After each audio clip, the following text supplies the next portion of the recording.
আজকে আমি আপনাদের বাংলাদেশের এমন একটা লাক্সারিয়াস সাইট দেখাবো যাকে আপনি কখনো কল্পনাও করেননি। এখানে এলে আপনি ভুলেই যাবেন যে আপনি বাংলাদেশে রয়েছেন। বলছিলাম গুলশানের কথা। নিউ ইয়র্কের টাইমস স্কয়ারের মতো বিশাল বিশাল একটা মডার্ন আর্কিটেকচার, বিলাসবহুল একটা রেস্টুরেন্ট, 5 স্টার হোটেল, এখানে এমন সব স্পট আছে যেগুলো দেখলে আপনার মনে হবে আপনি আমেরিকার কোনো মডার্ন সিটিতে আছে। আজকের ভিডিওর থিমটাও খুবই মজার, আমেরিকা ভার্সেস বাংলাদেশ।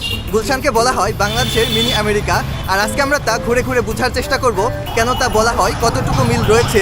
আর এছাড়াও আজকের ভিডিওতে আমরা জানবো গুলশান কিভাবে এত বিলাসবহুল হয়ে উঠলো, এর পিছনের ইতিহাসটা। তো চলুন আর কথা না বাড়িয়ে আমাদের এক্সপ্লোরেশনটা শুরু করা যাক। আর চ্যানেলটা সাবস্ক্রাইব না করা থাকলে এখনই করুন। তো ভিউয়ার্স, আমরা এখন আছি গুলশানের কামাল আতাতুর্ক এভিনিউতে, যেখানে দেশের সবচেয়ে আধুনিক স্থাপত্যের নিদর্শনগুলো দেখা যায়।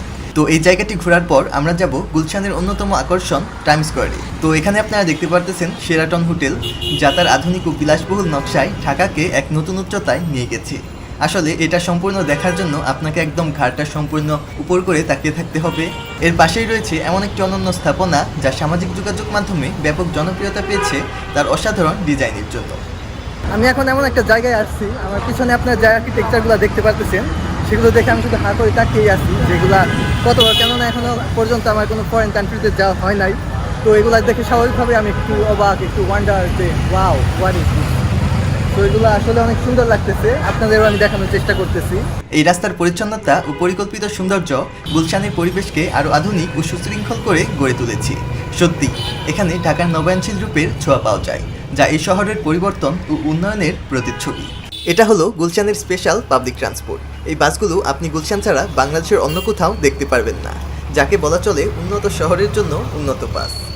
তো আমি এখন গুলশানের সবচাইতে ফেমাস স্পটটার দিকে যাইতেছি, যাকে বলা হয় বাংলাদেশের টাইমস স্কয়ার, মানে নিউ ইয়র্কের টাইমস স্কয়ারের সাথে যেটার অনেকটাই মিল পাওয়া যায়। তো আমি এখন ওইদিকে যাইতেছি এবং আমরা এখন আপনাদের একটু কম্পেয়ার করে দেখানোর চেষ্টা করব কতটা মিল পাওয়া যায়, কি আছে না আছে সকল কিছু। তো আমরা এখন চলে আসছি বাংলাদেশের টাইমস স্কয়ারে। এই জায়গাটির সৌন্দর্য আর আধুনিকতা দেখে এক মুহূর্তের জন্য যেন মনে হয় আমরা নিউ ইয়র্কের টাইমস স্কয়ারেই দাঁড়িয়ে আছি।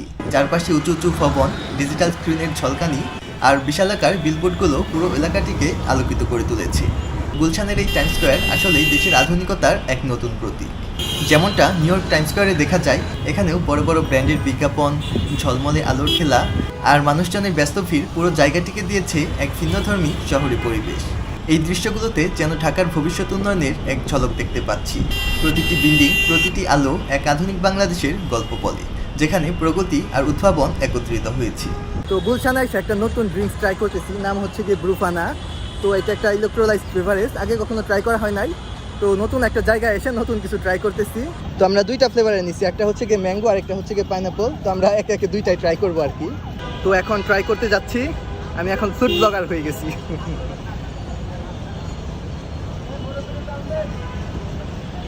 নট ব্যাড, ভালোই লাগতেছে, একটা সামথিং ইউনিক টেস্ট। তো আমার কাছে ম্যাঙ্গো ফ্লেভারটা ভালো লাগছে, পাইনাপল এটা কেমন যেন একটা মেডিসিন ভাব আসছে। এখানে দেখতে পারতেছেন রাস্তার মাঝেই গাছের নিচে বসার জায়গা আছে, যেটা সচরাচর ঢাকা শহরে একদমই দেখা যায় না।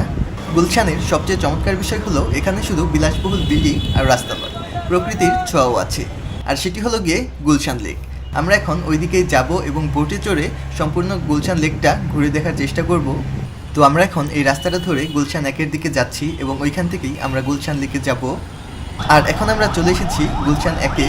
এটাও কিন্তু গুলশান 2-এ অবস্থিত টাইমস স্কয়ারের মতোই দেখতে অনেকটা, তবে অতটা বিশাল না, কিন্তু এটাও একটা 4 রাস্তার মোড় এবং দেখতে অনেকটা ওই রকমই লাগে, আধুনিক। আসলে সম্পূর্ণ গুলশান জুড়েই এমন ছোট বড় বিভিন্ন ধরনের মডার্ন আর্কিটেকচার আপনারা দেখতে পারবেন, যেগুলো দেখতে খুবই অ্যাট্রাকটিভ লাগে। তো চলুন আমরা এখন একটু গুলশানের হিস্ট্রিটা জেনে নেই। গুলশানের ইতিহাসটাও কিন্তু বেশ ইন্টারেস্টিং।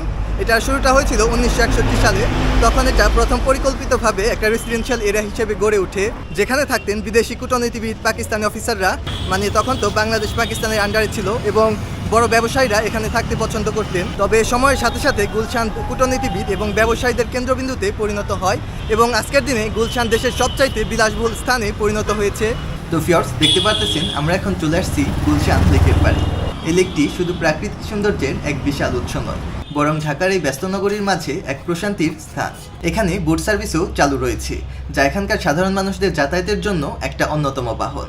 তো এটা হলো গিয়ে জেটি ঘাট এবং এর পাশেই রয়েছে টিকিট কাউন্টার।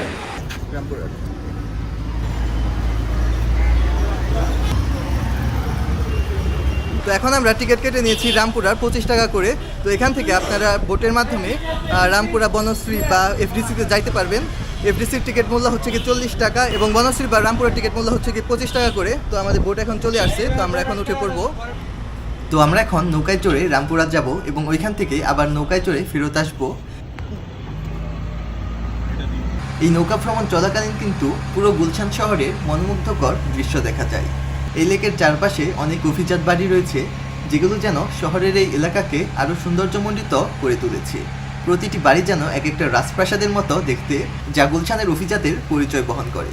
লেকটি শুধু সৌন্দর্যের জন্যই গুরুত্বপূর্ণ নয়, এটি পরিবেশের ভারসাম্য রক্ষা এবং শহরের বাসিন্দাদের বিনোদনের ক্ষেত্রেও বিশেষ ভূমিকা পালন করে। এই গুলশান লেক যেন এক ছায়াময় আশ্রয়স্থল, যা আমাদের শহরের এক অন্যরকম রূপ তুলে ধরে। শহরের কোলাহল থেকে মুক্তি নিয়ে কিছুক্ষণ এই লেকের পাশে সময় কাটানো যেন এক অবিস্মরণীয় অভিজ্ঞতা। গুলশান শুধুমাত্র একটা জায়গা নয়, এটা আমাদের জন্য একটা গর্বের প্রতীক। উন্নয়ন, সৌন্দর্য এবং আধুনিকতার মেলবন্ধন আমাদের দেশকে অন্যভাবে তুলে ধরেছে। আপনার কি মনে হয়, গুলশান কি সত্যি টাইমস স্কয়ারের ভাইব দিতে পারে?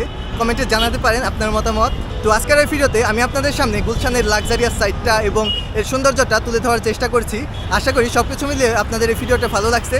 ভালো লাগলে চ্যানেলটি সাবস্ক্রাইব করতে পারেন এবং ভিডিওতে লাইক, কমেন্ট এবং শেয়ার করতে ভুলবেন না। তো ধন্যবাদ সম্পূর্ণ ভিডিওটি দেখার জন্য। আপনাদের সাথে আবার দেখা হবে নতুন কোনো ভিডিওতে। সে পর্যন্ত ভালো থাকবেন। Bye bye.